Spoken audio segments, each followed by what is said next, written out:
இருமுடி கட்டுறதுக்காக வீட்டிலேருந்து கிளம்புனோம். தேங்காயை உடடான்னா உருட்டி விட்டுட்டு போயிட்டேன். அதை எடுத்து எங்கள் ஹஸ்பண்ட் 2ஆக உடச்சிட்டு கிளம்பிட்டாங்க. கோவில் வந்து கோடம்பாக்கம் ஐயப்ப கோயில் தாங்க. ரொம்ப ரொம்ப ஃபேவரட் சொல்லலாம். அவ்வளோ சூப்பராக இருக்கும், பீஸ்ஃபுல்லாக இருக்கும். கோயில் வந்து அவ்வளோ நல்லாயிருக்கும். கண்டிப்பாக உங்களுக்கு எங்கன்னா அந்த பக்கம் ஒரு விசிட் பண்ணி பாருங்கள். ரொம்ப சூப்பராக நிசப்தமான கோவில். மேலே போயிட்டு இருமுடிலாம் கட்டிட்டாங்க. இப்போ மேலே வந்து சாப்பாட்டுக்காக வந்து உட்காந்துருக்கோம். சாப்பிட்டுட்டு மதியம் தான் ட்ரெயின். அவங்களோடவே நானாக ட்ரெயின் ஏறத்துக்கு கிளம்பிடுவேன் வீட்டுக்கு வரத்துக்காக.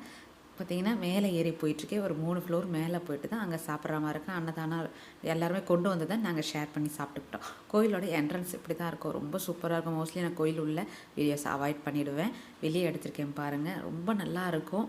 ஒரு குட்டி ஐயப்பன் உள்ளே இருப்பார். அங்கே எப்படி இருப்பாங்களோ அதே மாதிரி இருக்கும். இங்கே வந்து இருமுடி கட்டுறதுக்கு கூட்டம் சொல்லவே தேவையில்ல, அவ்வளோ ரஷ்ஷாக இருக்கும். இயர்லி ஒரு 11 மணிக்கெலாம் கோயில் நடைய சாத்திடுவாங்க. அதுக்குள்ளே போயினா அதோட ஈவினிங் தான் ஓப்பன் பண்ணுவாங்க. சாமிகள் ரெடி ஆகிட்டாங்க. கோயிலுக்கு ட்ரிப் ரெடி பண்ணிட்டாங்க. தேங்க்யூ, பாய்.